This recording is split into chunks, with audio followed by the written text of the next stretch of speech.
This podcast is part of the Planet Broadcasting Network. Visit planetbroadcasting.com for more podcasts from our great mates. This week's episode of Do Go On is brought to you by our UK and Ireland Krishmish tour happening this December.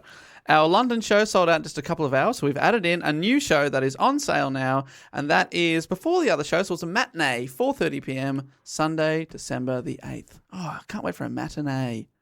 Fancy. Oh, matinee. I like the sound of that. It's got my name in it. Now I hate it. The Bristol show Cop is... that Nay, which is the name of my horse. The Bristol show is sold out, and the other shows are selling very, very fast. If you're not aware, we're coming to Glasgow, Leeds, Dublin, London, and Bristol. We will not be adding any extra cities, so... It's a shame. A few people have been messaging asking us, but unfortunately just time and whatnot, and some of your villages don't have enough people to fill a show, so we aren't able to get to any other cities. Someone messaged in from a place, and I looked it up, and the population was 7, and I just don't think we can... Yeah. Well, we're coming a long way from Australia. I don't know if you've looked at a globe, but we're quite far away. The question is, do all 7 people in the village listen? Yeah. And do they have friends from out of town? Yeah, who are willing to visit. Anyway, all those details are on dogoonpod.com.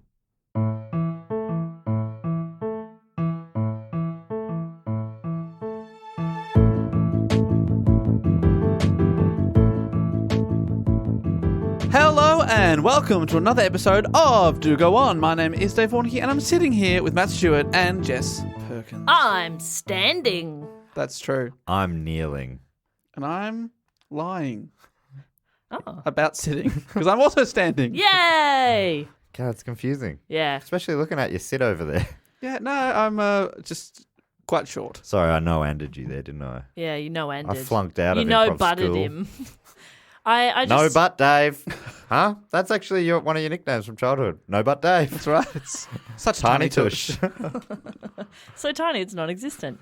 I just wanted to give people an accurate... Because I imagine people are, when they're listening, they like to imagine what we're doing. Yeah, if you're listening while driving your car, we're also driving our car right now. Yeah, I'm wearing a ball gown. Yeah. So's Matt. I'm wearing a bald cap. The car's You guys electric. said bald gown? I thought for some reason I thought you were going to say bald cap. No feathers. You plucked all the feathers off your gown. Yeah. Hey, I mean, you can probably tell listening at home that we're pretty excited. There's a festive mood in here We're quivering with excitement. because today is the official beginning of Block-tober Grace Festival. And a merry block to you. Merry block to you too. And Dave, a merry block to you. A merry block. Well, I think, sorry, I gave the full name. It's actually, the short name is Block or Blocktoberfest.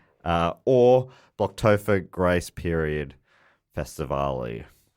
That's the mid-range one. The longer one goes for, 3 to 4 weeks. Yeah. And if this is the first time listening to the show, yes, we do speak English here. Well, We do A version sprechen of the English.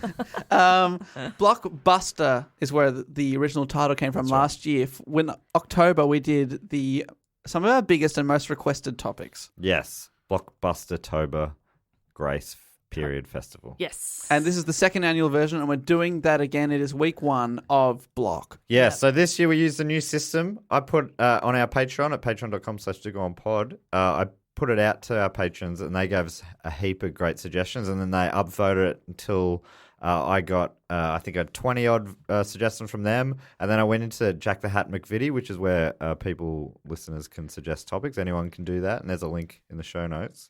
And I took any suggestion that had, I can't remember the minimum, it was like 10 or something, like quite a few times had been suggested, and they went into the vote as well. Oh. And then there was a public vote. It took me half a day.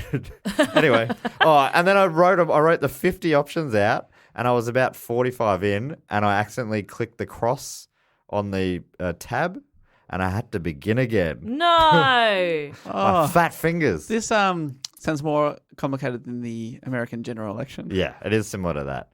And much like me, I thought I'd voted for the guy who had that movie about the climate change.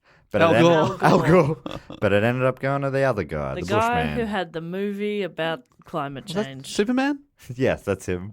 Anyway, I'd love a nice, quick introduction. I think I've nailed that here today. Basically, in summary, we're doing some of our most requested, most voted for topics, and it is my turn this week to report on a topic, and you two don't know what I'm going to talk about. I don't know anything. So What's my name? I gave you Superman. keys. I gave you the keys to the results, and you've gone with. Does this mean you've gone with the 4th or 5th? Yes. We're doing 5 topics this month, but maybe a guest or two coming in as well. So a few surprises. Superman? Secret. In a way. Secret. All right, so we always start. This is the 5th most requested topic for Block. Sorry, Dave. I just need to make sure. Do you think it's clear what's going on here? I don't. Well, okay. Most let me try. popular- Let me thank try. you. Okay. We're going to do our most requested and most popular topic suggestions. Oh, that is good. But you didn't at all explain the convoluted system. No, I didn't need to actually. Because if you're listening, you've either voted or you had too no late. idea, and don't it was care. something new. But obviously, where you're from, It's a weighting system. so if you're from the Caribbean, your vote is worth 3. From North America, it's worth 2. Australia, you only get 1-to-1 vote parity. That's right. So It's all based on exchange rates. And yeah, so it does take a little bit of time. Yeah. Obviously, depending on where the ducks are flying, if they're flying north or south for the winter, Yeah. depending on where you're from as And well. depending on what Punxsutawney's Phil Yeah. says. Does he cast a shadow? Let's find out. How many more weeks of spring? our 5th most requested topic.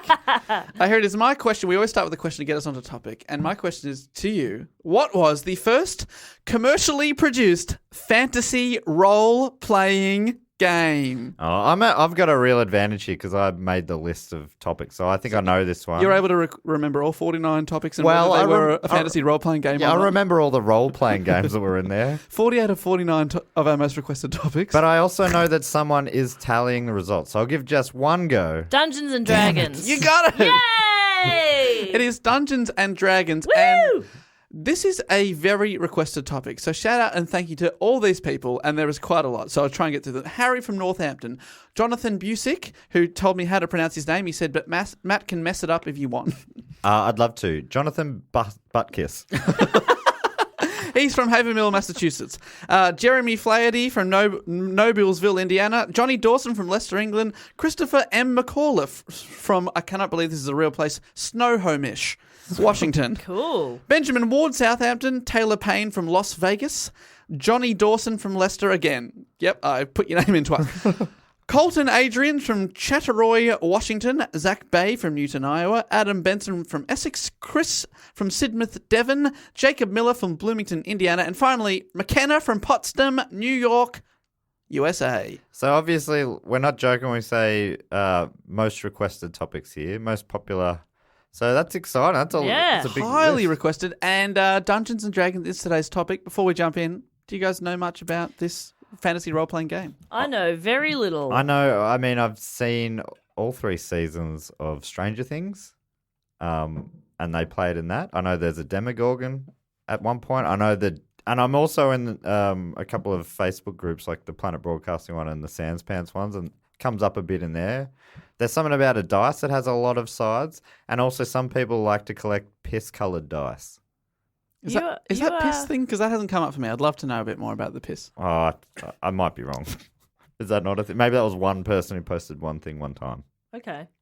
I don't know heaps. Tripod did one show that was like a Dungeons and Dragons theme. Did you still? So they're a live comedy trio. Yes. A live musical comedy trio, I should say. And did you still go along because you're a big fan, even though you Yeah. didn't have the references? It was a Confusing hour. No, a vague theme. It was influenced by. It was still a very good show, a great show, as all their shows are. But basically, I don't know that much at all.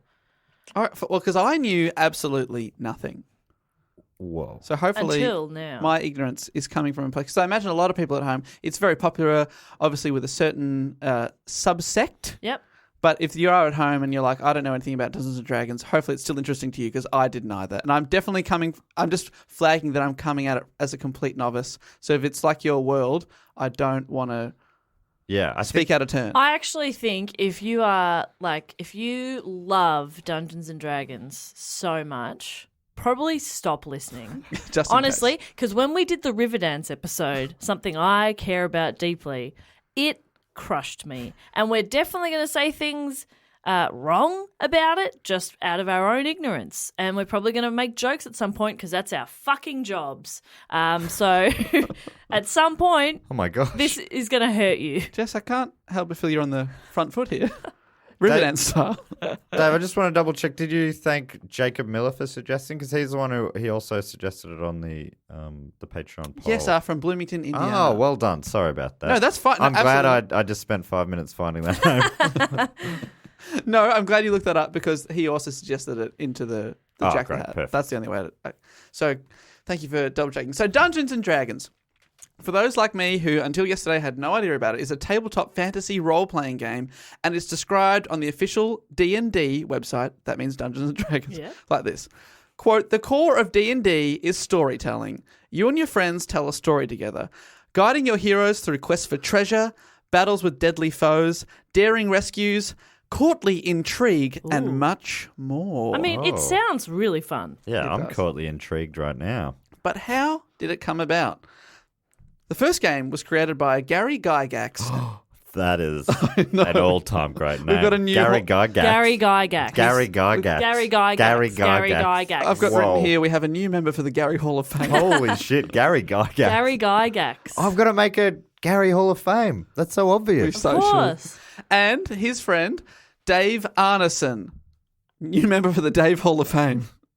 Please. Pretty good. Ah, that's Dave right. Arneson. He sounds like he's probably a fine guy. Yeah, he sounds He's no great. Gary Gygax. Gygax. Gary Gygax, Dave Arneson. And when they developed the first game in their respective basements, I doubt they had any idea that within 10 years they would have their own TV show, would be living it up in mansions, have 600 employees, all whilst the game they made created a moral panic across the United States Holy of America. I'm confused. How do they... Is this... I didn't even think it was a game you could buy. So where are they making their money? What do you I guess mean you you're didn't think it was a game you could buy? I just thought isn't it like people just telling stories and No, wearing it's a capes? game. Yes, again, but you can buy like starter sets and Right. scenarios and things like that. And the 20-sided dice that you were alluding to. They sold Right. it as well. 20. Let me talk about Piss that. coloured. But that is my little sizzle for Dungeons & Dragons. Let's get into it. Well, colour me sizzled. What colour's that? Piss. You cooks You everything. know when Piss. doesn't what your you- piss sizzle a bit? No, Well, you Matt. got to get hotter piss. My piss is real hot. Red hot piss. I think you need to see a doctor. Oh, okay, sure. You shouldn't have red hot. Well, maybe piss. I'll have to make a phone call and a quone fall. I've got yellow hot piss. Okay. Maybe I am the weird one. Yeah. Is your piss really hot? So hot. You can't touch it. Doesn't it steam off when you're pissing against a tree or something? I don't get to piss against a tree. Oh, You got to live a little. what's wrong with you? I'm always pissing against a tree. I don't. It does. That explains why the time I had you guys over for dinner and you said, "Excuse me, I just need to piss," which also was firstly a bit of a rude way to excuse yourself from the dinner table. Yeah. But then you bypassed the bathroom, went straight out into the Lemon tree, garden, yeah. and pissed. Yeah, it's always. And where I grew up, Australia, it's polite to piss on the lemon tree. Yeah, and you know what? At the time, I didn't even think anything of it. But it's piss. I think piss is hot compared. Maybe I do recall steam coming off my piss. Please I love he's trying to justify it now. stop talking Sorry. about piss. Just in all seriousness, though, my piss has steam. Yeah, if you're pissing That's steaming into hot piss. into something very cold. Yeah, that's probably what I'm doing. Sure. Are you putting ice cubes in the toilet before you piss on them? Well, what do you do with them? Where else do ice cubes go? No, you're In right your again. pina colada. Good luck. Again, silly question on my part. Compton. Ice cube. Yes, I got it. Just wasn't particularly good. Continue. Gary Gygax. Let's start at the beginning. Gary Gygax. Let's get back Full to name, Gary. Ernest Gary Gygax. Yeah, you would Yeah, ditch you Ernest, dropped wouldn't it. you? Known as Gary Gygax. Ernie Gygax. Ernie Gygax. Also That's not great. bad, Also actually, great. yeah. Born in Chicago in 1938, he was the son of Elmina Emily Posey, nickname, and Swiss immigrant and former Chicago Symphony Orchestra violinist turned suit salesman Ernst Gygax. Oh, Ernst is a great name. Also, Chicago is only a couple of hours away from Gary, Indiana. So Well, reportedly his middle name came from actor Gary Cooper, also frontrunner for the Gary Hall of Fame. wow, who's Gary Cooper been? Just a famous Hollywood. Yes, but who has he been? Who has he been? Golden age of Hollywood actor. What characters has he played? Who has he been? Gary Cooper. It's a fantastic name. Cooper's a sweet surname.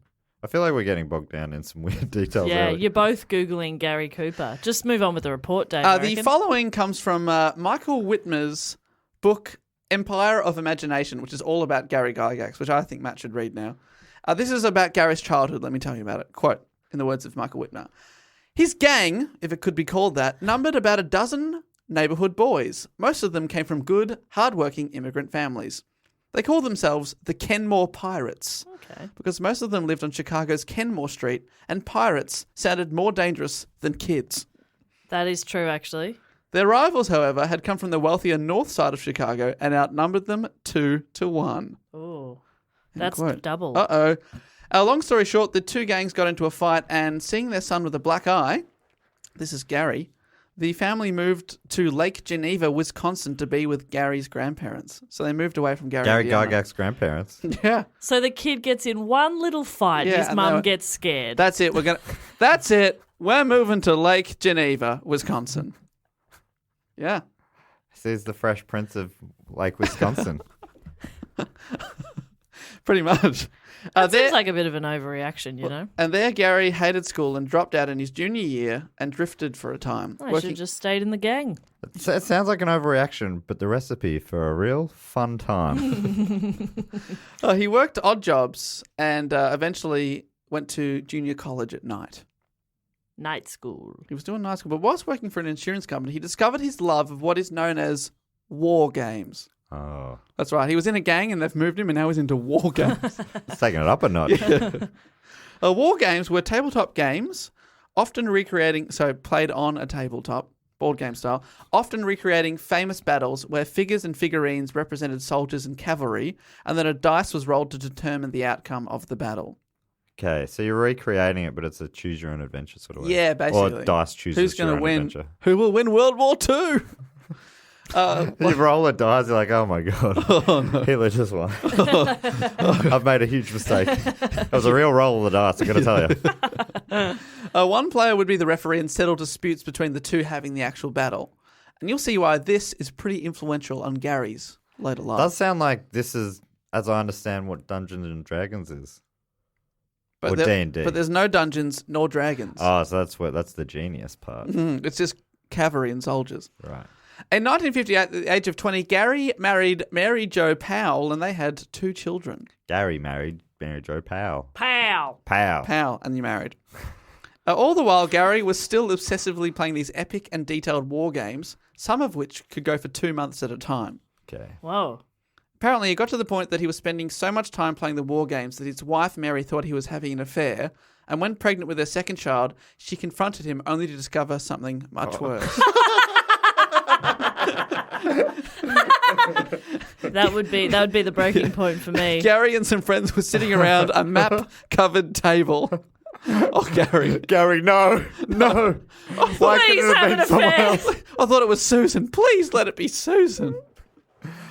Busted. Oh, busted is fun. Yeah. Did it? How does he looking? How was his face?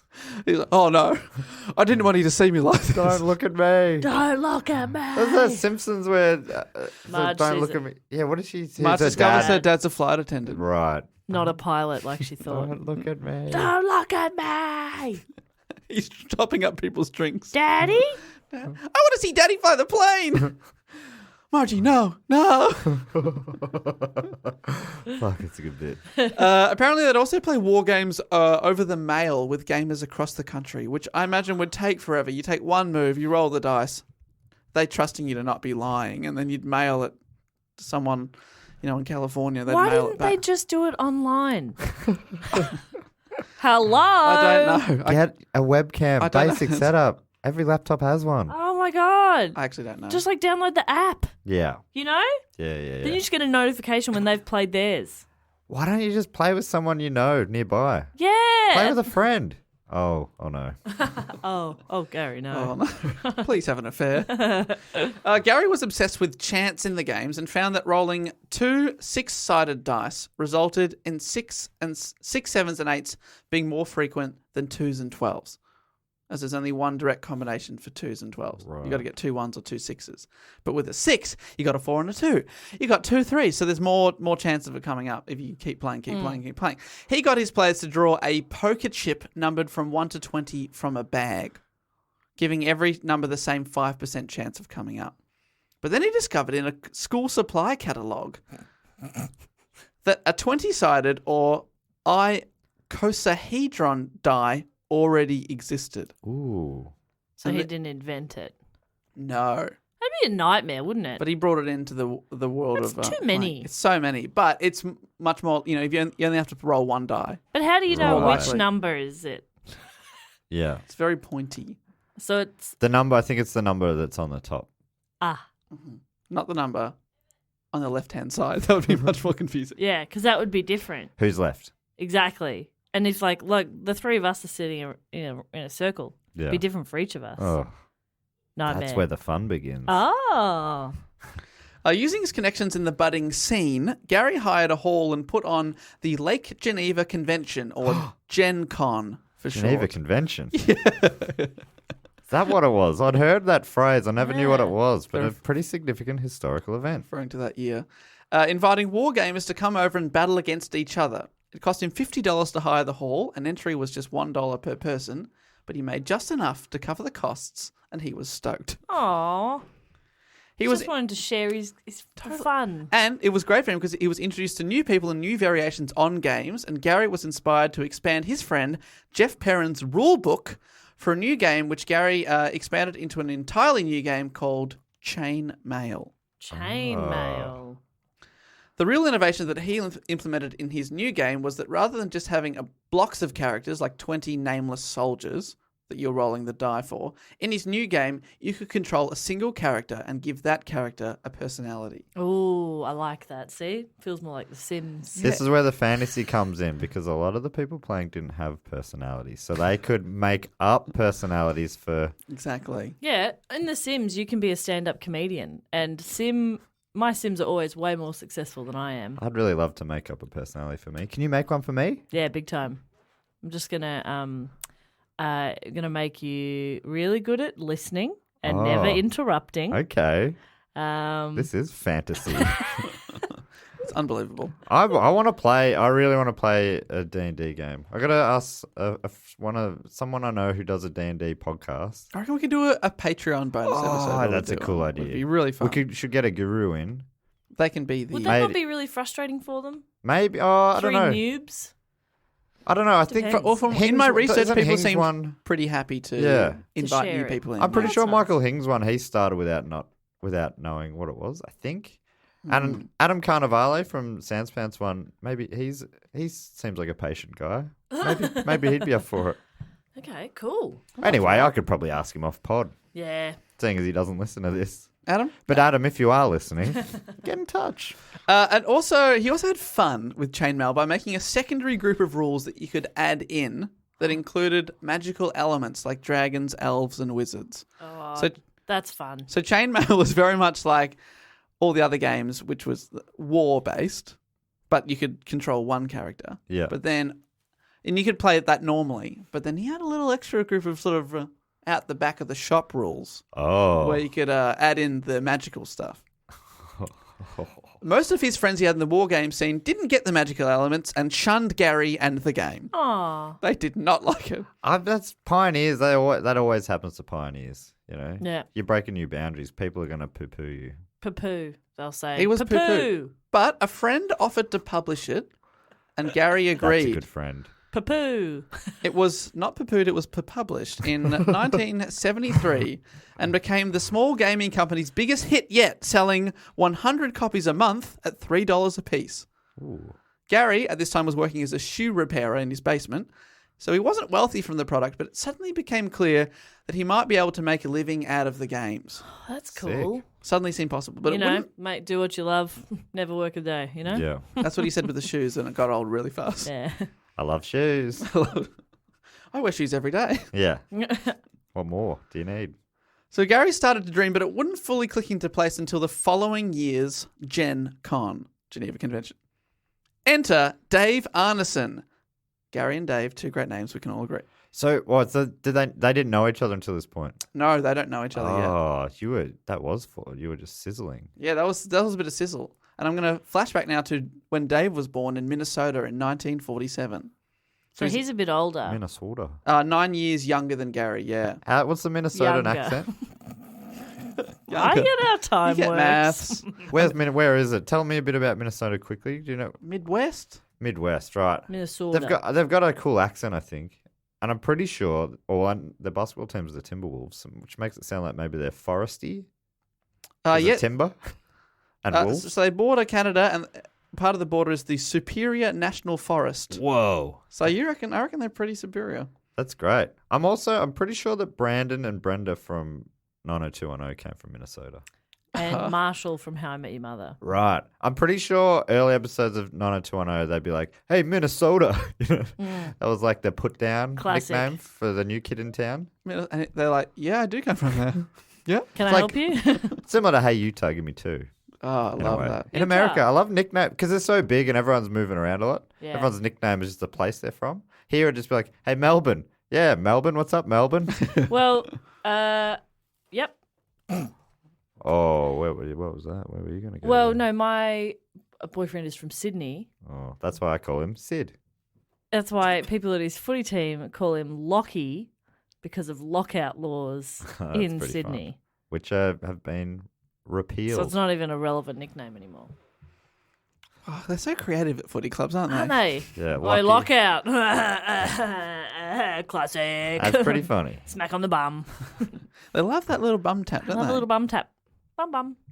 Yeah, it's just nice That's what to- they say nice when to they have tap physical them. They go, contact. bum bum. That's also the sound of getting something wrong on game shows. Bum bum. You'll hear this sound. So Dave Arneson was born in 1957, Minnesota. And 47. 1947. Oh, Said good year. 57. Did I say 57? You just said 57 then. It's 47. 47 is definitely the final answer. I'm not sure when I said what, but 47, let's go with that. 47, okay. Being lock it 9 in. years younger than Gary. Growing up, Bum, I was incorrect at some stage, surely. Growing up, Dave too loved war games, and after receiving such a game as a present one day, he taught all of his friends to play. Oh. At 21, he found himself working as a security guard, but spent Just most. so like the one that taps on the doors. So he was going around on a keychain on some security guard's belt, and then boop. It wasn't the job he dreamt of having as a child, but it was paying the bills. But he spent most of his time playing war games or at the library researching how to make the battles they were reenacting more accurate. Oh, wow. So he was really into it. Take out the dice. I reckon that one. Won a lot of dice in the Western Front, I don't think, but could be wrong. Dave Arneson went to the next year's Gen Con, and in Lake Geneva, he met Gary Gygax and was a little bit starstruck, who was a bit of a big deal in the local war game scene. You'd heard of him. I love that That's idea. so good. They struck up a conversation about a game Gary was developing about the Naval War of 1812, and Dave was able to impress the older Gary by casually naming prices of muskets and rations and frigates during that era. Oh, wow. Because he knew all the ins and outs of everything That's fun. to do with war. I And love Gary the was idea like, of being impressed. Oh, jeez. Oh, geez, he knows my. this stuff. Yeah, musket, three shillings. Oh, hello. Oh, my goodness. Oh. I must speak to you more. Yeah, let's chat. Here's my card. Here's my security card. It's my friend, Darren. The two worked together on a game called Don't Give Up the Ship. Good stuff. Catchy. Mm. And even though he was impressed with Gary at first, he saw the older and more influential Gary Gygax as a bit square when it came to certain elements of the game, obsessed with tiny things, and he seemed to make a rule for every single possible scenario. Right. According to a great article from Wired that I'll link below, which I've got a few quotes here from, Arneson, they interviewed him, later recalled, quote, Gary added this really lame section about single ship actions to our game, which nobody ever uses. He described Gary as, quote, not much of a risk taker, didn't cut school, probably didn't get into fisticuffs. Our personalities weren't at all alike. end quote, even though I started this story with Gary moving because he got into fisticuffs. Oh, yeah. So that was wrong, Dave. Despite this difference in opinion on how specific rules should be, they managed to collaborate well together purely through their through their shared love of games. So they made this game, but they went their separate ways afterwards. But Arneson took a copy of Gygax's Chainmail with him before, the game I mentioned before. It's the one that had the little extra set of rules that you could make magical if you wanted to. Arneson, unlike Gary's friends, loved the fantastical elements and saw potential for a whole new game, which he developed by expanding on those magical rules. He later called the game Blackmoor, inspired by various things including Lord of the Rings. Something I believe was denied for a long time, but then decades later he admitted, okay, I was influenced by Lord of the Rings. I was about to be like, those movies didn't come out for ages, so that I remembered it was a book. I was like, wow. How did you get a copy of the script? How did you... Orlando Bloom wasn't born yet. That's how, you base most things off that anyway. Yeah, right? was this pre or post Orlando Bloom? OB. Pre-OB. Pre-OB. Just. Post-Bloom. No, it's quite pre-OB. Pre-Bloom. Pre-Bloom. Pre-Bloom. What Dave loved about the idea of Chainmail was it was freeform and relied on improvisation. Oh, yeah. Okay, all right, give me a scene, okay? Forest. Forest, okay, give me an occupation. Wizard. Okay. Hello there. I'm here in the forest on magic business. What be you? That is some good improv. What? I mean, say. that's blocking. That's blocking. You don't say it's improv in the scene, Jess. You're meant to respond. You wait until someone says, and scene. Yeah. Great. Well, my You haven't done any classes, my have you? blocking was more just to get back onto track. Oh, you're not familiar with this show, are you? There's no such thing. But also, if you are going to block in any month, this is the month to block You're in. right. That's why I'm blocking. Yeah. I love to block. I live Always to block. be blocking. Hey, baby. Hey, baby. Hey, baby. Always be blocking, hey, baby. Oh, no. Why did you hate that so much? That's one of the best things that's happened ever on this show. Hey, and you baby. hated it. Hey, baby. Hey, baby. Hey, baby. Hey, baby. Sorry, I just got it. It sounds a bit like, hey, baby. Yeah, that's right. wow. There we go. You know, you've dissected the frog there, Dave. baby. So Can I just get us back to the magical world please do go of on. Blackmoor? Okay. The game he developed Give from me a Chainmail. scene. Blackmoor. Forest. Wizard. All right, new one. There's a new one. I'm a wizard. What are you doing there? Hello, I'm here. 1 pouch of potion, please. But you don't have enough money for that pouch. Let me roll this dice. Now you're getting Oh, you've played the game before. So the premise he was developing was simple yet revolutionary. Players would portray only a single character rather than an army and would explore underground dungeons where they'd improvise their way through puzzles and challenges. Ooh. Ooh. So Dave played various games with his friends in the basement, improving the game and adding in different rules as time went by. One thing he found was that the players were having so much fun with the characters that they'd created that they were sad when the game and their characters ended. They didn't want to start from scratch the next time they played around, so he decided that their characters in the story would carry over from session to session, with the characters working cooperatively and improving their skill sets over time. So rather than creating that amazing background to the character, a wizard in a forest, and having to give that up and having to start again, the next game you're a similar wizard in a similar forest. Oh, similar, not the same. Well, the same. The same, but are you ever really the same? Do you know what I mean? Yeah. Like we're always growing. Yeah, same but different. Journey. Changing, D&D is a journey. learning, becoming. And I also saw a couple episodes of Community where they played D&D. So I do have a fair picture in my head. I reckon I've seen it. It was probably on Freaks and Geeks as well, was it? They did play it on Freaks and Geeks, yeah. I reckon I feel like I know a bit about it, even though I'm still confused about the minutiae. It's one of those things that you just sort of pick up bits and pieces of knowledge from. It's just everywhere. I mean, if you watch one episode of Big Bang Theory, you get it. They played on that. Yeah. Well, let me just say, for those who are very confused, I've got a little section of this show where I, as a noob, try and explain a game I've never played. Okay, great. Great. So look forward to that. This sounds fun and infuriating for people who do Yeah. know about it. Yeah, there's many apologies written into the text. Dave Arneson also took the role of the referee of the game further and became the game master, setting the scene and guiding players along their quest. So that's revolutionary at this point. That feels like the kind of role I would like. That's the big role. That's like the key role. Yeah, a bit of but admin, you're the you know? storyteller as well, though. There's lots okay. of creativity in that role. Okay, maybe And a not. little bit of admin. Yeah, I love admin. Can we get a spreadsheet going for this? Love for a sure, spreadsheet. absolutely. Please. After 6 months of development, Arneson and a couple of friends went over to Lake Geneva in late 1971 to show Gary Gygax what they'd created. Because remember, they'd taken his game Chainmail and now created a whole new game out of it. So they Right. want to show the creator what they've done. Yeah. They played a game of Blackmoor with him using the setting of a 6-level dungeon. And Gygax and his crew absolutely loved it. Oh, that's great. I was so worried you were Yeah. going to say he hated it. That's And he sick. kicked him out.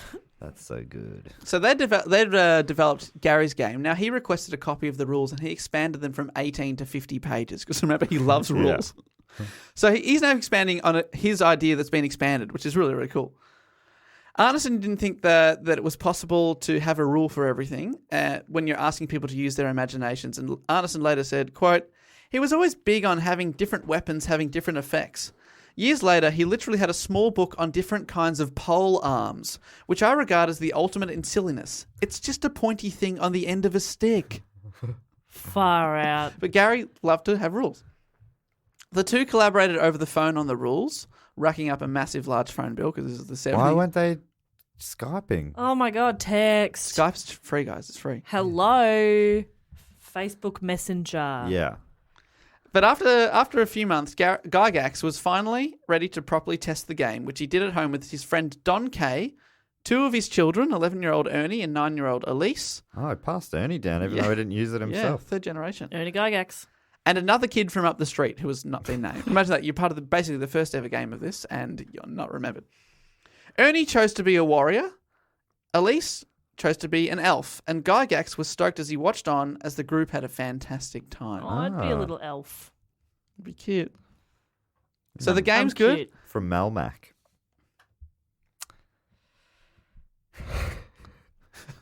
Should I go on? Yes.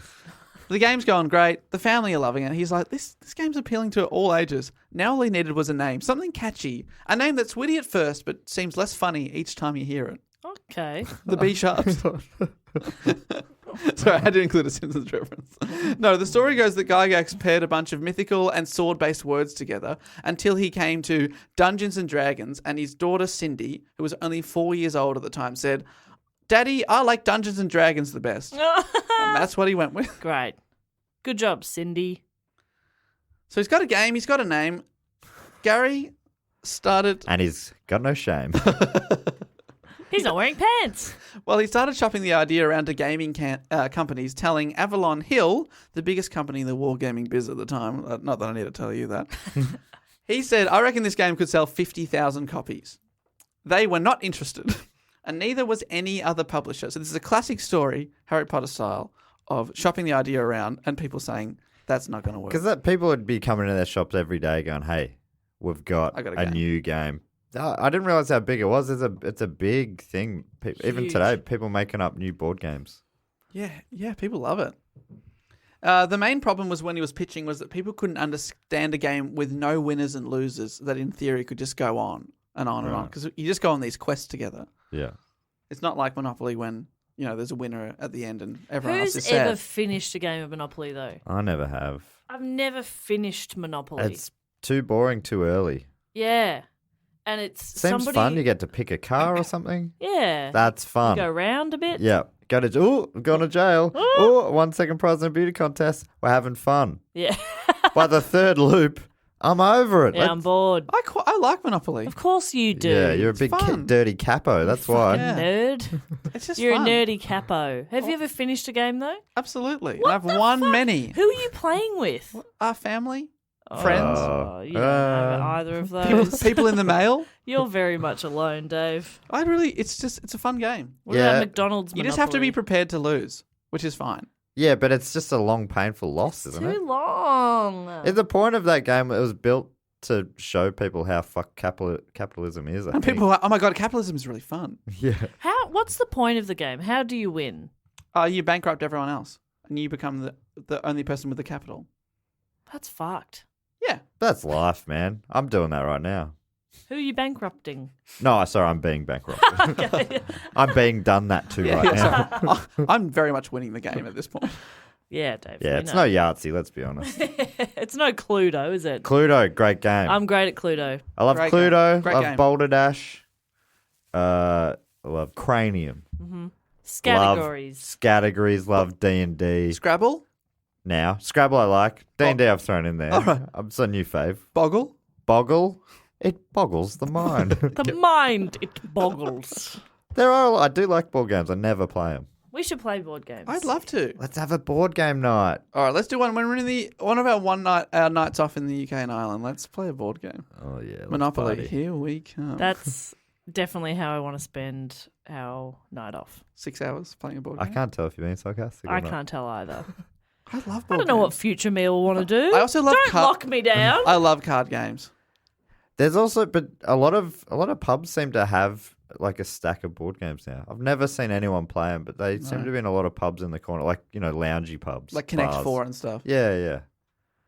We've played Connect 4 at a cafe. Yeah, we have. No, yeah. I won. I don't think that's true. I think I won. Anyway, I can't do remember. go You on. probably did.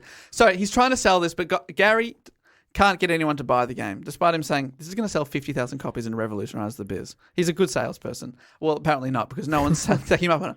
But he decided to scrape together some money and form his own company. Whoa. He called it Tactical Studies Rules, or TSR. Okay. He co-founded it with his old friend Don Kay, who was there the first night they played with Gary's kids. They didn't ask Dave Arneson, the co-creator of the game, to join. Quote, Dave was never considered as a partner, Gygax says. We didn't figure he was the kind of guy who would be too good at running a business. Oh, no one now. It's starting to make sense why Arneson's taking pot shots from the future about his. He loves rules. He made too many rules about sticks. Didn't know what he was doing. But if he was inside and they got on well, he'd probably be like, his strengths was he loved rules. He loved rules. He's a making genius. Genius rule And maker. I love him. Rule forever. number 1 was exclude me from the money. But Arneson later... I can't believe Gygax is a dog. No. Arneson later agreed, saying that he at the time he was just having fun, enjoying the thing, and he did later go on. He didn't get stooged of all the money. Okay. Don't worry too much. But D&D sold 150 copies in its first month, Whoa. and by summer TSR ordered another 1,000 copies, so it was doing pretty well. At $10 for the rules and $3.50 extra for the dice, it was pretty pricey at the time because this is the early 70s. But through word of mouth, the game spread from college to college and sold out its second run as well. Wow. The company made extra money by selling game scenarios, basically the equivalent of today's like expansion packs, that Gygax and Arneson wrote. So Dave got money from that. All right. He'd come up with a scenario and So he's an employee, basically. yeah. In a way, yeah. Cool. Yeah. So they're doing really well. But it became a cult hit and instantly revolutionized the wargaming scene, which beforehand had just been for people that were into military stuff, military buffs. But D&D appealed to people that liked fantasy as well, and this brought in something new. Women! You'll be surprised to believe. Women like fantasy, men like war. Is that what you're saying? That feels a bit like a false dichotomy to me, Dave. Am I saying that right? I don't think so. Sorry, Arneson- I wasn't listening. I was fantasizing. And I was over here blowing up a tank. Sorry, were you talking? Sorry. Arneson later recalled again from that Wired article where they interviewed him, quote, wargamers sat around talking about the latest historical books, but these D&D The guys... latest historical. We like to keep up with the latest in historical things. These D&D guys were from the science fiction community, and there were women. You go from having none at a convention to having 20% women. And then he says, no groupies though, darn it. Ew. Dave Arneson, all right. Dave Arneson. No groupies though. All those women. Oh, Now there's 20% women and none of them will have sex None with of- me. none of them groupies. Why are you expecting groupies as a guy who At a made up some convention. games? He's seeing himself as the reason that these people are there. He's seeing himself as the rock star of the wargaming biz. Right. And you're right, Jess. No one's sleeping with him. Oh, that's so disappointing. Why do anything if no one will sleep with you? It sounds like an attitude thing, to be honest, Dave. Yeah. Are you talking to me or the other Dave? Because he's the one who said it, not me, can I just say? Hey, came out of your mouth. You quoted him. I at this point I can't tell the Daves Right, apart. as soon as you quote someone, you agree with them. Am I right? Yeah. Mm-hmm. What I'm going to do is stop the story here. Ooh, All right. Thanks so much for joining us, everybody. great. Interesting And way of that's doing it. lunch. Just to attempt to give context for what the game is before I keep going for the second part of the story. Is this the part where you're going to try and explain the game? Yeah. So, All right, great. I can't wait. because I've never played D&D, I've watched a bunch of videos describing the basics to try and work out how I can explain to other people that never played the game vaguely how it works. Fuck, okay. Very much the blind leading the blind here. But this is just to give the game a vague context for anyone listening who's never played. Again, if you're a die-hard player, then please cut me some slack. But my understanding is every game has a dungeon master or a DM. Mm-hmm. This is the lead storyteller and adjudicator of the rules. The DM creates and sets the scenes and obstacles for the players. The player's job is to work together to survive the challenges and explore the world, all whilst having fun with your friends. Oh, that's written into the rules. You got to have must fun. have fun. Rule 1, have fun. I don't want to. I want to cause drama. That rule is definitely not written into Monopoly. Then everyone playing the game gets to create their own hero. They choose their character's race. Is it a dwarf? Is it an orc? Are you a human? Are you a wizard? All these sorts of things. That's a race, is it? According to Okay. the game, yes. Could you be like an orc dwarf wizard or Yeah, anything do they like do any sort of crossbreeding? Yeah, I reckon you Yeah. probably could. Cool. That's an expansion Like- pack. That's You got to pay for badass. that. My mum was an orc, but my dad's a wizard. My dad was a beluga whale, so I'm massive. My dad blew a whale. No, sorry, my dad's John McAfee. So, yeah, we got up to some weird stuff back at home. Is anyone, blowhole. is anyone remembering? Jess is looking at me like I've come up with something there. That was a John McAfee thing. I vaguely remember it. Once I leave this studio, I forget everything. Okay. It's a terrible, terrible trait. Well, we recorded that one at my place. So. Oh, yep.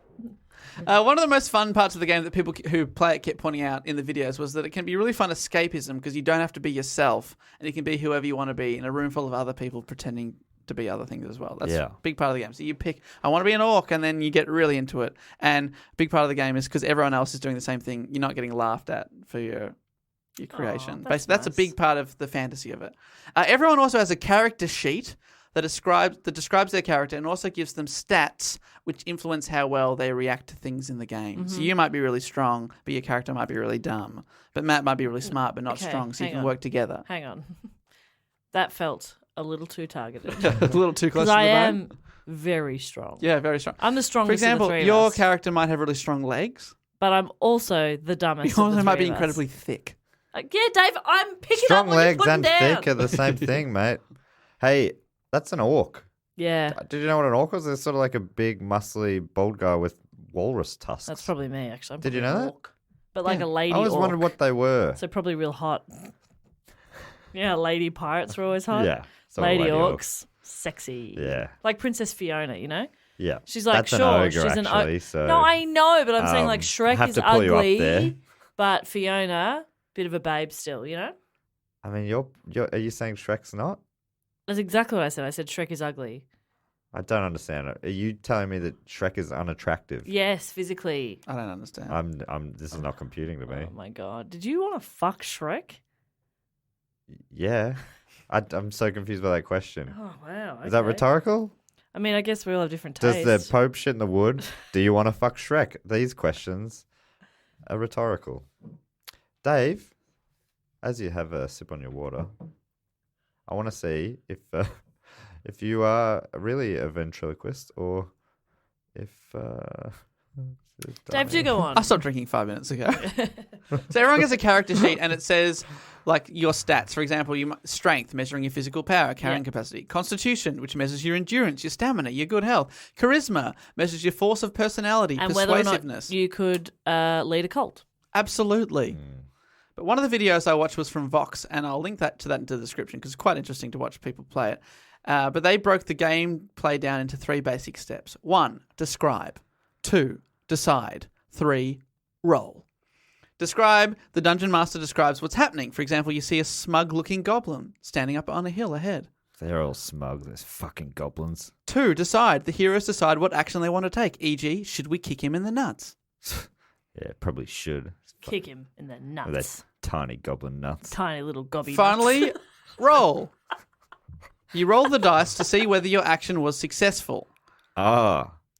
So you roll the wrong number And then that's where the guy on the cape goes something like, you took a big swing with your foot, but you missed and you fell on your butt. Yes, totally. That's exactly it. This is where the D20 or the famous 20-sided dice comes into it, called the D20 for the cool kids. Yeah. The higher you roll, the closer to 20, the more likely you are to succeed in your actions.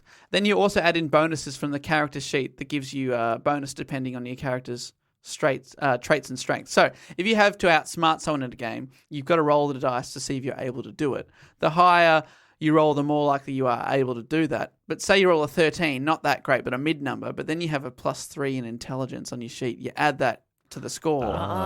Suddenly you got a 16, baby, so you're probably going to get away. You're probably going to outsmart them. Right. Yeah, cool. Is that sort of arbitrary a little bit? So the difference between a 12 and a 13 is a little bit so that's up to the ringmaster? DM. They decide, you got lucky there, or no, you fell on your ass, whatever. Yeah. Right. So your DM keeps describing stuff, you decide what to do, and then the dice gives you a score and basically decides if you can do that action or not with a bit of discretion from the DM. And that very simply is how you play Dungeons and Dragons. Right. And it just goes on forever. Yeah, basically. Can you die? Yeah, I think your characters can die. It does sound slightly unsatisfying, but obviously there's satisfaction in there. What if you die early on and your friends just keep playing and you're like, well, I guess I'll put on some popcorn, Have you ever I guess. been bankrupted early on in Monopoly? It is very boring because you went, stuff it, I'm going to build a hotel here, and then you land on someone else's thing and you go, oh. But then you go watch the footy in the front room. Yeah. The good room. That's basically it. So that's my very basic understanding. I've definitely missed over some fun nuances, but I don't know if watching videos like that made me understand a bit more how it works. You're listening to that, and I'm sure you're thinking, Dave, that sounds quite satanic in nature. Yeah, I wasn't thinking that. I was. And parents of the late 70s and early 80s would agree with Jess. Right. I am basically a parent of the late 70s. You know how I said it was unsatisfying because there's no completion? I was like the idiots who knocked back buying that game. You know, the guys who said that'll never work. Oh, you're that guy. Yeah, even though I've heard that that is not required And with to that have a decision, finish. you just lost out on being a millionaire. Well, let me roll this dice and see how successful I am at rejecting the game. Ooh, 20. Damn it. I successfully lost millions of dollars. So next part of the episode is about the Satanic Panic around this game. Oh, that's fun. That is good fun. Christian groups are the biggest problem with D&D for the alleged promotion of devil worship, witchcraft, suicide, murder, and the presence, most importantly, of naked breasts and drawings of female humanoids in the original manuals. Okay. Boobs. Boobs on humanoids. Oh my god. Boobs? You didn't mention anything about boobs. Yeah, there's quite a few. You roll the dice whether you Get to get see boobs boobs. on. Are you saying to them that was worse than the satanic aspects, of which you haven't mentioned any? What other satanic aspects? Oh, you're about to. Well, just things like orcs and witchcraft. Satan. Because you can, in theory, summon devils and do spells or whatever. Because remember, it's an open game. You can decide whatever you want to do. But in theory, you could summon God and... Oh, absolutely. So, yeah, that's the weird thing about it. That's just the world, you know? These Christian groups had a problem with the world, right? Well, anyone can do yeah, whatever. They certainly do. I'm not playing that game. I'm summoning devils and worshipping whatevers. Potentially. Where's your Christian group now? They would have a problem with you. Where's You your do that. Messiah group now? Well, let me It's actually explain just a bit group more. of guys called Christian. Oh, They just hang out. And they hated the game. And they hate this game. Yeah, they're just jocks. They're just bullies. It's nothing religious. They're just all called Christian. that makes sense. So up until this point, the game was a hit, but only an underground hit for people in the know. But in 1979, this would all change when D&D became front page news for all the wrong reasons. Uh-oh. In 1979, Ohio-born 16-year-old child prodigy James Dallas Egbert III. Oh my God. And he's from Ohio. What a legend. James Dallas Egbert the the third. Third. What kind of child prodigy was he? A D&D child No, prodigy? computer science child prodigy. Wow. He disappeared from his room at Michigan State University, where at only 16 he was studying computer science. Right, okay. So, they accelerated him to university level. What year is this? 1979. And he's doing computer science. Yeah. That's how advanced he was. What He was kind on the internet before it was What invented. kind of computers? Calculators. Is he studying calculators? That was the computers that were the size of a football field. He was the first one to find out you could write boobs upside down on a calculator. And they went, get this guy to uni. Oh my Man, it's God. going to blow his mind when you figure out you can also do boobies. What? No, they only had 6 numbers at a time. His parents knew little about role-playing games, but when they knew their son was into them, and when he disappeared, they came to the conclusion that that's why. His family hired a private investigator to look for him. So the family are out there blaming D&D, and it became a large news story. Quoting from a BBC article here, in truth, Egbert suffered from, among other things, depression and drug addiction, and had gone into hiding in the utility tunnels underneath the university during an episode of self-harm, end quote. This led this to be dubbed the Steam Tunnel Incident. The case inspired the apparently terrible made-for-TV movie Mazes and Monsters, which featured Tom Hanks in his debut film. Huh. Hanks freaks out from playing too much D&D and stabs one of his friends in a steam tunnel after hallucinating that he's been turned into a monster. Right, okay. So- Which doesn't quite seem like that's what happened. No, To but this there's things kid like at that, all. and people are like, oh my god, this game's evil. That's a powerful board game. Making people do stuff. The real Egbert was not well mentally, and after secretly emerging from the tunnels, he hid from his family at friends' houses for several weeks. So it went on and on in the media. Where is this guy? They were so hoping he was having an affair. Please. Please. Why did they automatically assume that it was the fault of a game? That's weird, isn't it? Well, there was also I've also read articles that say that he was struggling with homosexuality, and these families were sort of in denial about that, and they were looking for something to blame. They're just blaming So they're in denial about that he has mental illness, and two, that he himself is struggling with homosexuality. So they're like, it must be this devil game. That's the only thing that we will publicly admit to is a reason that he would behave in this way. Eventually, he was found. And tragically, he did take his own life a couple of years later. Wow. But this is the one thing, this was the put D&D onto the front page. And then it started, other Christian people were like, oh, hang on, this is a problem. My kid's playing this as well. And it was not the only suicide link in the media to D&D, furthering its reputation as satanic. Jeez, that's so strange. Patricia Pulling, an anti-occult campaigner from Richmond, Virginia, claimed that her son, a high school student, had taken his own life in 1982 because of his involvement with role-playing games, specifically naming Dungeons & Dragons. To quote the BBC again here, quote, again, it was clear that more complex psychological factors were at play. Yep. But Patricia Pulling, probably very tragically, was looking for answers, and in her mind, D&D was the cause of the tragedy. So she tried to sue TSR Games and also her school's principal, and when these were thrown out, she decided to found an organisation called BADD, B-A-D-D, which stands for Bothered About Dungeons and Dragons. Bothered. Tell you what, I am passionately a bit bothered by this. Yeah. That's so great. She described D&D as, quote, a fantasy role-playing game which uses demonology, witchcraft, voodoo, murder, rape, blasphemy, suicide, assassination, insanity, sex perversion, homosexuality, prostitution, satanic-type rituals, gambling, barbarism, cannibalism, sadism, desecration, demon summoning, necromantics, divination, and other teachings. And so Ooh. she's listing all this to deter people? Yeah. Because if anything... My ears have pricked up. Yeah, I want to play. Sorry. I'm going to play, please. My pointy orc ears have pricked up. I'm sorry, there's boobs in this? I'm in. Pulling in BADD, the Bothered people, launched an intense Bothered. media campaign through conservative Christian outlets as well as mainstream media, including an appearance on the current affairs show 60 Minutes, where she went head-to-head with D&D co-creator Gary Gygax. Oh, I'm glad he got to have his say. Which you can watch on YouTube, which I did. Gary was saying stuff like, quote, well, to use another example, if you play Monopoly, no one gets bankrupted in real life. It's just a game. And she replied, it's not like Monopoly. There's no board. It's role-playing, which is typically used for role-playing mind modification. Ah. Okay. And he went, fair enough. Fair enough, you got me there. That is typically used for that.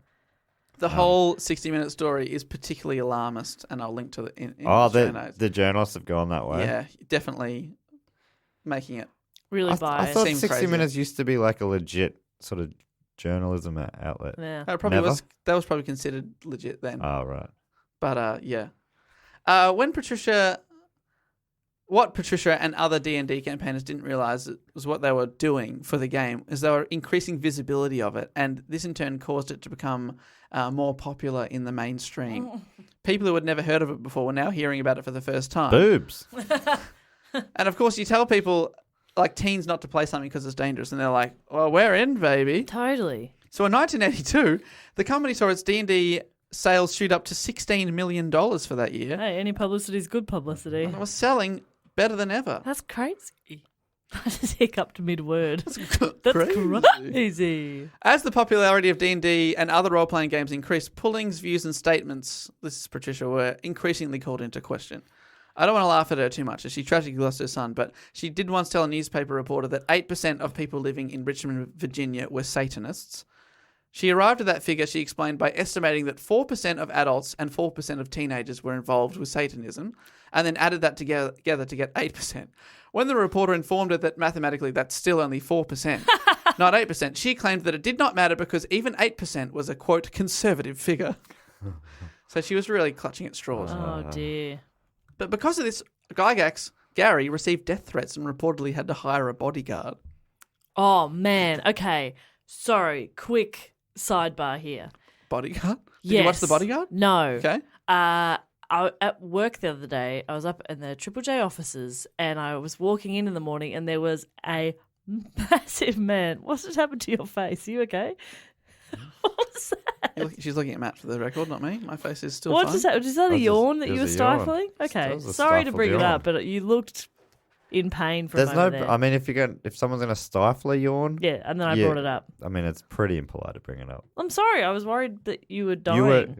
You were boring. I know. I walked into work and there was a massive man. Like his shoulders were like 4 times the width of mine, and he was Sounds really a bit tall. like an orc. He looked like an orc. He was massive, shaved head, and Orc? I walked in and I was like, my first thought was there's been some kind of security incident. Something has happened at work. Someone is in trouble. I was scared, and then I realized his t-shirt said WWE, and Oh my God, I saw that dude.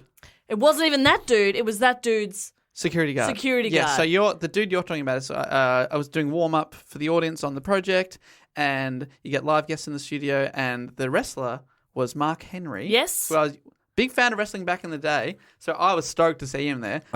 He was big back in the day. Yeah, so he's now in the WWE Hall of Fame, and he's actually the world's strongest man. Like he competed in, he's got all these lifting records. Yeah, pulled 2 truck semi-trailers at once, all this kind of stuff. But Jess is not talking about the wrestler, are you? No, I'm talking about his security guard. Because I looked over and doing the audience warm-up. Oh my God, you saw him too? I saw the dude, and I saw the WWE logo, and I went, sure, that guy's got to be a wrestler as well. Afterwards, I asked the people dealing with the talent on the show, and they were like, oh no, that was just the security guard. He was the biggest dude I've ever seen. He was the biggest dude I've ever He seen. was so, like, He was so sense. big, and I thought he was wearing a security lanyard, and I was like, someone has died at work today. Like, we are not safe here. And I he was had like, what is happening? Tattoos coming up his neck. Yeah. If Oh. you need the strongest man in the world has a Isn't that weird? bodyguard. They're It's going to gotta have to massive. be a huge He man. was enormous. You got to get the baddest man in the world to protect the strongest man in the world. I You can't mean believe how someone massive who's he was. bothered? What? Bothered, yeah. The they're gonna be a baddest bit man in the bothered world about- would be. Is he bothered? He's bothered about Dungeons and Dragons the most. I still don't understand. Bad. Bothered about Dungeons and Dragons. Bad. Right? The thing you just talked about a couple of minutes ago. I'm back on board. Okay, great. Are you with us now? I am. I don't know. Why did I start talking about this massive man? I've forgotten. Dave said something about a security Oh, guard. because Security Gary Gygax hired a bodyguard. Yeah, right. This dude, oh man. So huge. But Holy just shit. being the awkward person that I am, I didn't hesitate. I just walked into work and said like, hello, and just kept walking. That's not awkward. That's less than awkward. Yeah, you're right. But also, if something had happened, that was a weird thing to do. But nothing had happened. Just an interview was happening. Man, that's all. he was an absolute bad ass. Huge Bothered man. ass. Anyway, I Dave, don't understand. do go on. All right.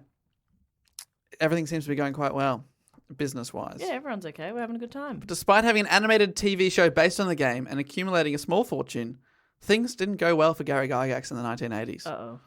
He was in talks to make a Hollywood film based on D&D, reportedly even talking to Orson Welles to make it. What? But things fell apart for him when his once small business became a large corporate entity, and he handed over running of the company to businessmen so he could focus on the creative side of the project. Businessmen, what have they ever done? Yeah. Well, sadly, this businessman did not do a good job, And suddenly they were in massive debt. Gary recalled, quote, "They were in $1.5 million in debt when I came back. There were 70-something odd company cars, and there was something like $1.5 million in furniture." Oh, my God. He was like, "What are you spending the money on?" Yeah. Why do you need 70 company cars? I know. So we brought in another person. He was like, "This, I think it was a lady. She'll sort this out. We can trust her." She did an even worse job and lost even more money and also bought out Gary's shares so he no longer had a controlling stake. Oh, what the hell? There were legal battles over the next decade as TSR would try and attempt to stop Gygax from creating a competing role-playing game. So he's basically been bullied out of his own business, and now they've made it so he can't create his own That's business. so weird. He's not super good at business, so he brought in... People Who are super good at business. And they weren't, but they were good at the game of business because they pushed him out. But he's good at the business of games. Yeah. But not of the business. Really, it was a yin and yang thing there that they could have worked together. Sadly, they put two yins and neither of them could work out business. No one had a yang. They were yang-free. Didn't have two yangs to rub together. So that's almost something. It is almost something, yes. And if that wasn't bad enough, the two creators, Gygax and Dave Arneson, also had a dispute over royalties and credit, and they sued each other before coming to an agreement that they reportedly can't talk about. Oh. They continued to talk a bit of shit about each other. Gary said his contributions were ideas, nothing more. Dave can't design his way out of a paper bag. Well, End quote. we'd just walk out of it. I mean, how big's a paper bag? Yeah, I'm You know? assuming it's pretty big if he's in it. If it's like, I was thinking like it's like a tuck shop lunch bag. Oh, so just pull it off your head. Yeah, There's no easy. design required It's just there. stuck on your foot. Yeah. Just use the other one to get it off. Yeah. That's really easy. But despite not being able to design that paper bag, Dave was a bit nicer. He said, quote, "We each brought something and we had fun. When the money came, people's personalities changed. That's all I'm going to say. Everything went fine when it was just a bunch of guys working out of basements, and I wish that had gone on longer." Money does change people. Isn't that a bit sad? That's why I just get rid of all of it. Yeah. I buy things. That's smart. Things will never hurt me. But I found that quite sad that he wished for the days of them just, him working as a security guard, then at night coming home and just mucking around in the basement. Yeah. But then now he's, millions of dollars are involved, and he's like, I prefer the basement. That's classic, though. Everyone talks like that. You hear more experienced comedians, they talk about their favourite times were coming up. You get to work with your mates more and all that sort of stuff. I think that's just classic nostalgia stuff. Being younger's better. Really is. I'd swap with you guys in a second. Yeah, you're so lucky, Dave. You're the youngest of all of us. Yeah, I would not swap with either of you for a second. I'm hanging on to this extra 48 hours of youth. But I think that makes sense, apart from the fact that all the stress comes in with money, but also, you've got everything's just potential and it's exciting at the start. Yeah. Then there's pressure once you do start to succeed. Yeah, I think that would make Gotta maintain that would it. make sense to me. Yeah, totally. But for me, the sweet spot would have been between the basement and between suing your friend. Yeah.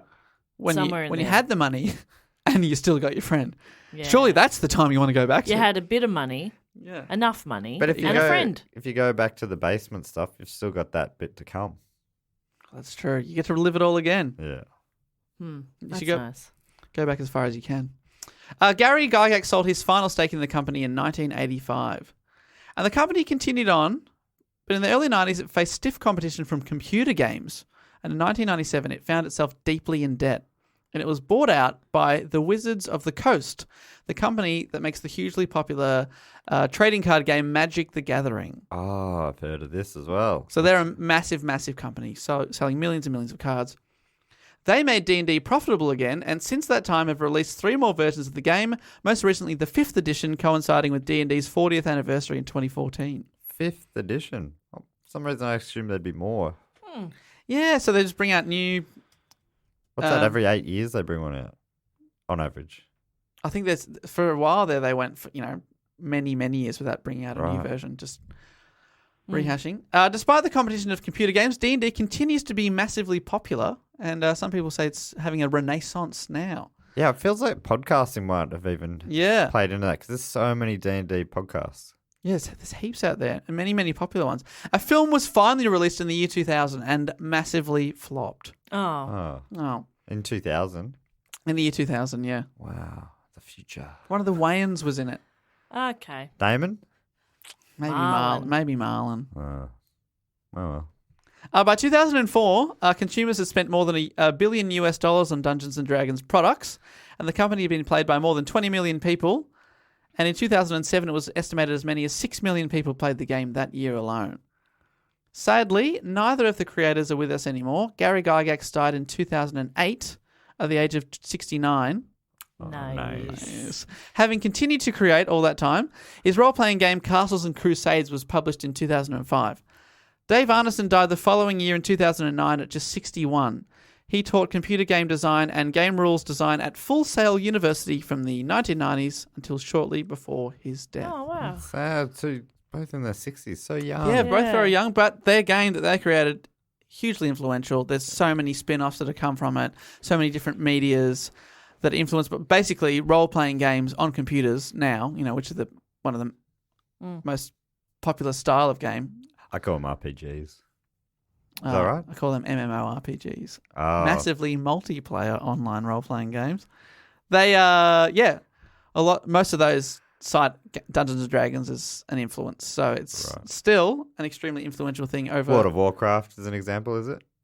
That is an example. The Sims? Is that an example? Do you play online with people? You can. They're just two. I could go on. Please, one more. Red Dead Redemption?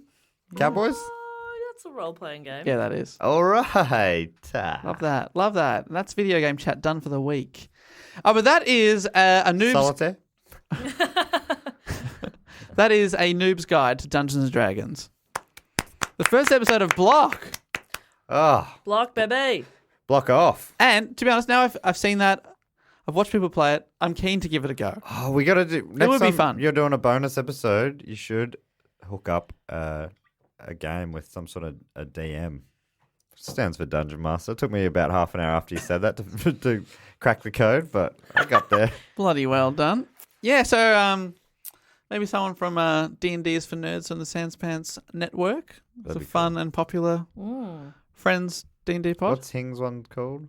Dragon Friends. Dragon Friends. Another, and that's a live one that they do in front of an audience. So that would be really cool. Yeah. Maybe Yeah. we should just do a live one. Yeah, our first ever time. It's just 2 hours of people yelling, "You can't do that!" Oh no, the dice has gone down a crack. Oh no. Can't get it. Anyway, thanks for coming out. I'll just make up the numbers. I'll spin around and say a number. I'll be the human die. I'll just die. I'll die. Thanks so much to everyone that suggested that topic and voted for it to be our first Block report. Yes, thank you so much, everybody. It's so good to be in Block again. I mean, we're actually, peek behind the curtain. We've recorded this just before Block actually began. It's so excited to be in the future I right now. cannot wait for the clock to tick over to Block. Block starts Block o'clock. slightly early for us. Yeah, we're so pumped up. And we've got 4 more weeks of Block to come. And they're going to include some of the hugest topics. This one, there even was more huger. 3 topics that are even more huger than this. I have to figure out from Dave. I don't know how we figure it out without spoiling what the topics are, but we'll figure that out off the pod. Hell yeah! So stay tuned for that. The next coming weeks are going to be full of Block. And now it is time for everyone's favourite section of the show. It's the fact, quote, or question section. Or as Jess, the jingle goes. Fact, quote, or question.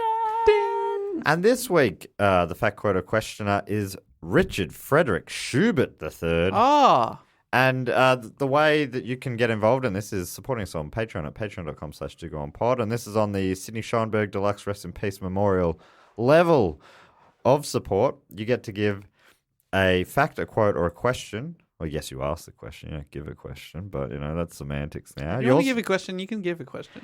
You also get to give yourself a title. And Richard Frederick Schubert III, I think he's always maintained the same title, the title of Caveman. He is the official caveman of the pod, that's He's for the official sure. caveman of the pod. Richard Frederick. Classic caveman sounding name. Richard Frederick Schubert III. Yes. RFS 3. And he has given us a question. And oh my God. I don't read these out before I do them. This is free. His question is, I'm not fucking around. This is genuinely full coincidence. He's just the next on the list. What are each of your Dungeons and Dragons classes and why? Oh my god! Thanks again, guys. Keep up the great work. What? What? What are each of your... I don't know. What does that even mean? You didn't talk about classes. No, I'm sorry. I've got to look that up because that was not in the YouTube tutorials that I watched. I'm so... We've got food coming Yeah. and I'm hungry, but that has freaked me out. I feel weird. What's going on? Weird. I mean, that's probably just a small coincidence, but that is tripping me out. Yeah, that's pretty cool. People have jobs, but adventurers have classes. Class defines an adventurer's skill set. Wizards do magic. Druids interface with nature. Barbarians hit things. Sounds like me. Not a job or an area of study. Classes are more like occupations or callings. A bard, for example, might not get paid to play music, but they weave magical music, playing into their life. Yeah, big time. I'd be a bard. Okay. Tripod Dave. have a song called Bard Bard. from that show. The Bard. There are- Gatesy is the bard. I'll give you some options. There are 12 basic classes in D&D. Barbarian, Bard, Cleric, Druid, Fighter, Monk, Paladin, Ranger, Rogue, Sorcerer, Warlock, and Wizard. Oh, those last three, I feel like splitting hairs, aren't they? Just magic men? Yeah. Or women. My first instinct... my first instinct was to go with monk. Not want- just I'll tell 'cause you it's about a a monkey, Mostly because but they don't have sex. Nah, God, you fucking monk. Accurate. no, Monkey. because they Because a monkey? well Because maybe they don't have sex with monkeys. But everyone that else true? does. No, it's because they brew beer. Oh, I see. Well, I'll read out the class description. You tell Okay. me this is you. Monk. A master of martial arts, harnessing the power of the body in pursuit of physical and spiritual perfection. That's Matt Stewart. Yeah. That's who I aspire to be. Also brewing beer. I'd love to be a bard. What was the one after bard? Cleric or something like that? That feels admin, and I think that could Yeah, be. You want to be? I'll tell you what a cleric is. Cleric, a priestly champion. No, bard for me. But an thanks. inspiring magician whose Yes! power echoes the music of creation. Yeah, Oh, that's that sounds me. nice. I'm inspirational. I hear the word sorcerer and I think that sounds cool. Let me look up what sorcerer does. Spellcaster who draws on inherent magic from a gift or bloodline. Oh, Affluent East. There you go. yeah, that sounds makes like sense. you. Privilege. Yeah. Really sure. My parents were teachers. Sorcerer. Yeah, How okay, it- great. Yeah, your parents were teachers. How did That's they do funny. it? How did they make it work? Your parents were teachers. I know. What did yours do so right that We mine had did so wrong? half as many kids as yours. Oh, okay, that's smart. Yeah, because mum was she wasn't working when we were kids, so 4 kids on a one public school. Not what do you public school means someone else somewhere else. Yeah. What do you call it? opposite. State UK. school. It's the opposite. Yeah, that's fascinating. But, in England, I think. Yeah, I think so. My dad was also a very good gambler. So Oh, on yeah. the side. That's not true at all. He just never gambled. He played the stock market. Yeah. Yeah. Well, that's a cool question. Yeah, that's great. Wild that it lined up with So this week's cool. episode. Really, really cool. And maybe is a caveman a kind of Dungeons and Dragons thing? Maybe that's where that comes from. I'm not sure. It's not a class. Right. That's the thing. But that's really, really cool. And obviously, that's a question that we've already got answered for when we do the Patreon bonus episode. And Yeah, great. I'm now a sorcerer, which I'm a looking at- bard. I'm going to play my motherfucking lute for you. All right. Woo! Thank you, RFS3, Caveman. Caveman. And that brings us to this, everyone's other favourite part of the show. Equal where favourite. We get to thank some of our Patreon supporters. Yes. Who support us on patreon.com/do-go-on-pod. And maybe that ties in nicely because generally we would like to read out some names and we sort of play a bit of a game with it. Maybe we could give them a class. Oh, good yeah. idea. Okay, I've Just got like the what list class here. they are. So we've got 6. Are there 6 remaining classes we can give? I think there was about 12, wasn't there? Oh, perfect. That works out well. There'll be some Yeah, left 12 over. basic classes. We've picked 3. Okay, great. Well, I'll kick things off, shall I? Please do. I would like to thank from London, where we are going. That's right. Second show on sale now. Maybe you sold out by now. Who knows? It went on Well. sale a couple of days ago. I would like to thank Scott Porter. Oh, Scott Great name. Porter. Well, Porter. I'm going to say that Scott Porter's not a porter, but a fighter. Oh, okay. A master of martial combat, skilled with a variety of weapons and armor. Yeah. That's a cool one. Give him anything, he can kill you with it. Yeah, that's right. Could he be an orc fighter? Does it work like that? You can be an elf fighter, or if you're a fighter, you're something else. I can't tell you 100%, but to me it feels like you pick your race, which we were talking about before, Right. your type of character, and then this is an extra thing to pick. Right. Yeah, cool. And there's probably several more options because that's part of the fun of the game is that there's, I guess, limitless combinations. You could be anything. Scott Porter. I really like that name. I like porters. They're a nice dark beer. Yeah. And hopefully Scott also enjoys a porter. And I like Scott. I like Scott too. Scott Porter. Great name. And a great fighter. Great fighter. And I'd also like to thank from Chicago. Ooh, where Very close to Gary, Gygax India. from himself. Yeah. I'd love to thank Zoe Roberts. Zoe Roberts. Fantastic Do you name. hear Roberts and then think Paladin? Yes. Yes. A holy warrior bound to a sacred oath. Yeah, Yeah. that's the Oh, sort of yeah. vibe I'm picking up I from felt Zoe that. for Paladin. sure. For sure. Hell I've heard yeah. that word before. Yeah. That's sick, yeah. Zoe Roberts, Paladin. Paladin. But also an orc. Yeah. Yeah, they're all orcs. Yeah.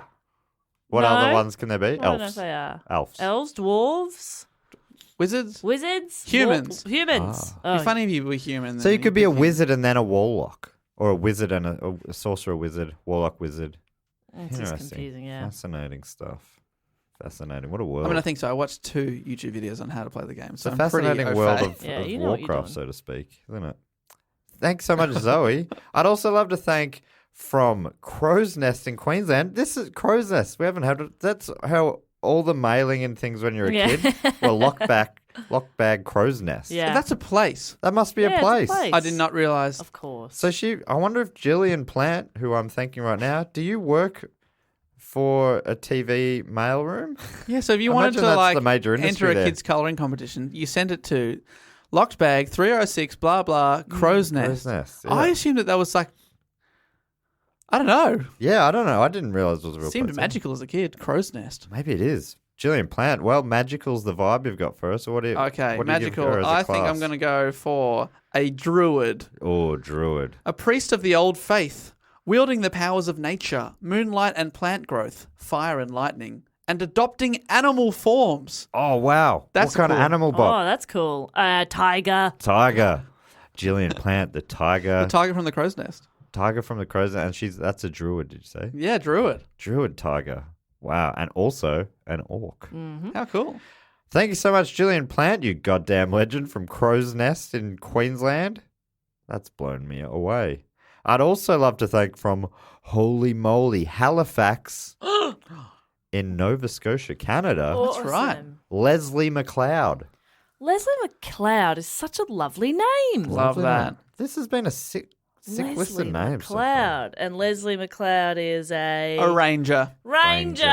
A warrior who uses martial prowess and nature magic to combat threats on the edges of civilization. Oh, nature Edge of magic. civilization, because remember that was the last port between North America and Europe. Yeah. They are right. right on the edge there on the east. Wow. That is cool. I wonder if she uses any sort of explosive magic. Yeah, like bombs. With the power of bomb. This is a magic bomb. Ranger Leslie. I love that. All right, I would like to thank from Ipswich in Suffolk. I would like to thank first name Mr. Oh, Last name Daryl B. Finlan. Daryl B. Finlay.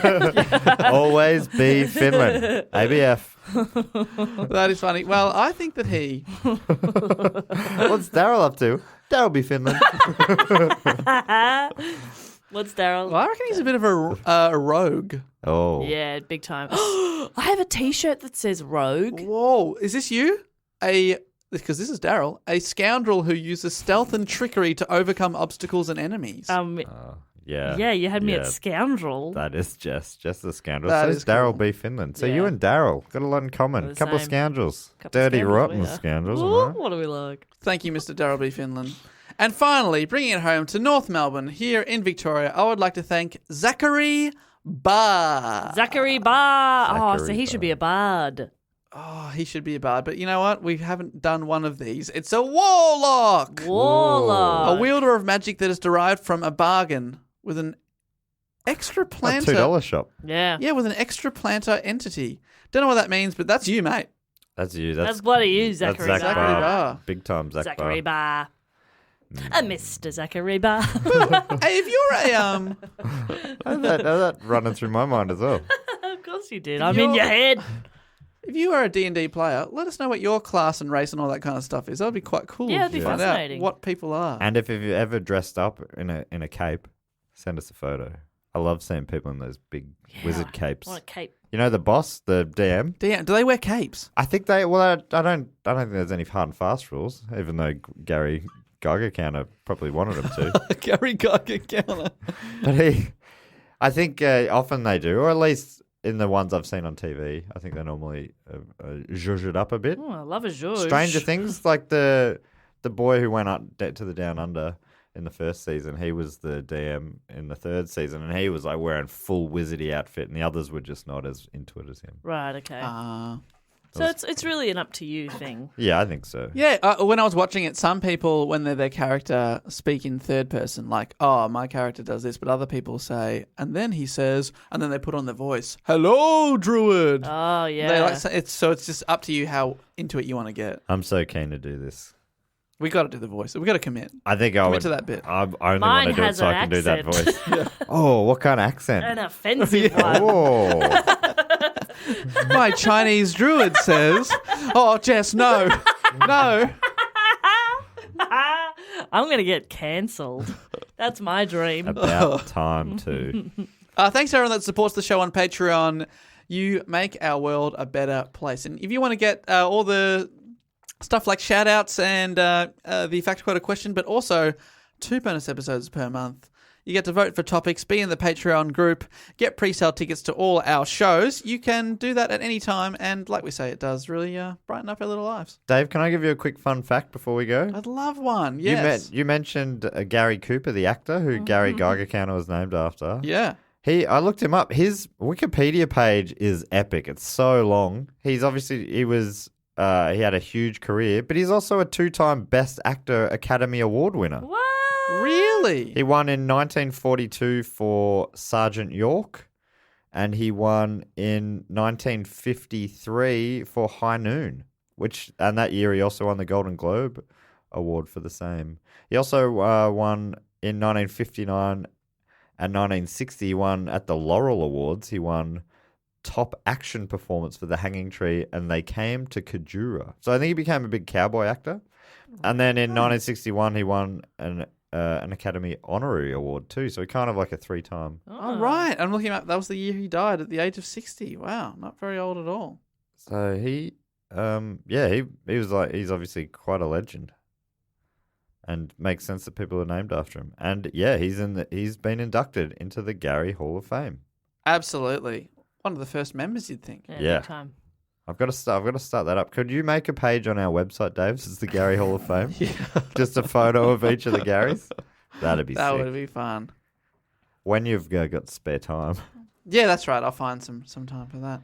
Well, congratulations to Gary Cooper, one of the first members of the Gary Hall of Fame. Yeah, and Gary Gygax as well. Gary, what's his actual name? We said it. so many times. Gygax. Gary Gygax. So good. So amazing. Such a great name. So good. But that sadly does bring us to the end of this week's episode. Thank you so much for joining us for the first Blockbuster Topher Grace episode for the month. 4 more to come. We're lucky to have 5 Wednesdays in this month. Yeah, what a treat. What a real treat. Couple of surprises up our sleeve, a guest or 2 possibly. Who Ooh. knows? That's very exciting. This is a bit of fun.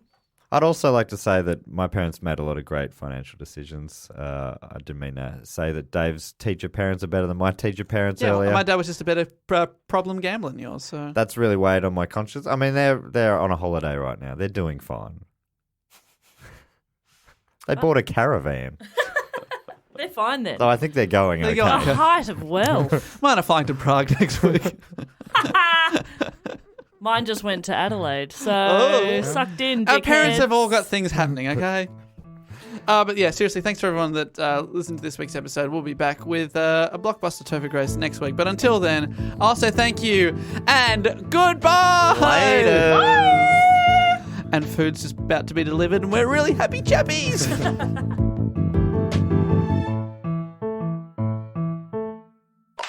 podcast is part of the Planet Broadcasting Network. Visit planetbroadcasting.com for more podcasts from our great mates. I mean, if you want. It's up to you. This is Acast Recommends. Every week we pick one of our favorite shows, and this is one we think you're gonna love.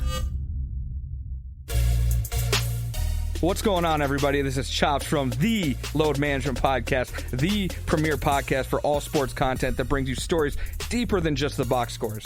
And when you listen to us, you're going to hear conversations you can't get anywhere else when we have guests on like Allen Iverson, Christian Yelich, Jarvis Landry, Antonio Brown, and Deontay Wilder, talking about sports through a complex sports lens. Yes, every single Tuesday, new episodes of the Load Management Podcast, hot takes, deep dives, and stories from your favorite athletes that you've never heard before. This is the premier podcast for your listening pleasure. Load Management, every Tuesday, new episode. Check us out.